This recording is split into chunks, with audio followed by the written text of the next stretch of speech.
Hi there, and for today's video I've got a question here from Michelle. And Michelle is running her first ultra, which is a 50k this coming Saturday. And Michelle, kudos to you for taking on the challenge of a 50k ultra first and foremost. But Michelle is wanting to know what should she do in this final week leading up to her first 50k ultra, and what to bring along as far as her drop bag is concerned. Well, Michelle, first and foremost, as far as this coming week is concerned, there's absolutely nothing you can do during this last week before your 50k ultra that will improve your fitness. The only thing you can possibly do by running too much during this course of this last week is give yourself fatigue that you'll be carrying into your ultra. So first and foremost, look at this as a taper week. Taper the intensity of your run sessions right down. Taper the mileage of your run sessions right down. Do a couple of light runs just to make sure that you're keeping your legs nice and loose so that you are not stiffening up at all during the course of the week. But as far as mileage, as far as intensity is concerned, bring that way down so that you can be as rested as possible when you're lining up on the start line for your 50k ultra.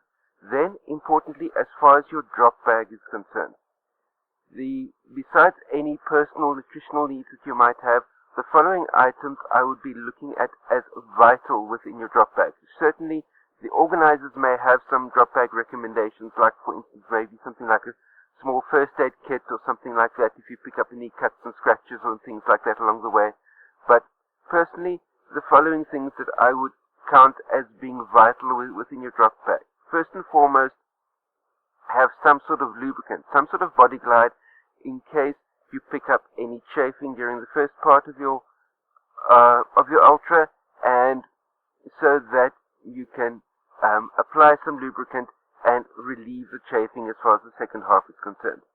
Then, another item that I would look at as far as vital in your drop bag is concerned is having a fresh pair of socks. And if you double socking to prevent blisters, have a fresh double pair of socks. 2 fresh pairs of socks that you can double sock to prevent blisters over the second half. Then, because your feet will be coming out of damp, sweaty socks, have a small container of talcum powder in your drop bag as well, so that you can, in your inner pair of socks, pop some talc into there, talc over your feet, talc into your shoes.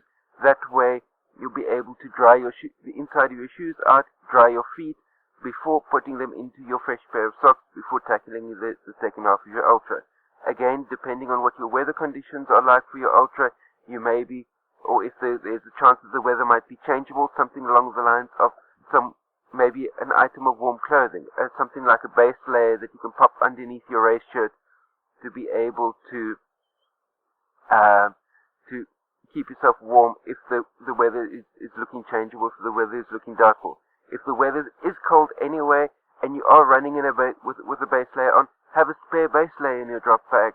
That way you maybe, if need be, can change out your base layer into something fresh, something drier as far as tackling the second half of your ultra. So those are the things that I would put into my drop bag as additional, not to mention any specific nutrition needs that maybe aren't being covered by the organizers at the aid station. That's my take on the matter. Share your comments and questions down below.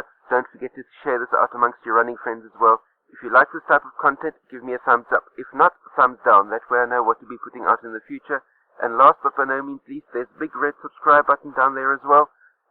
Click that. That way you stay subscribed to my channel for all of the new content that comes out on a day-to-day, week-to-week basis. Stay carved up for the win out there. I'll be seeing you next time.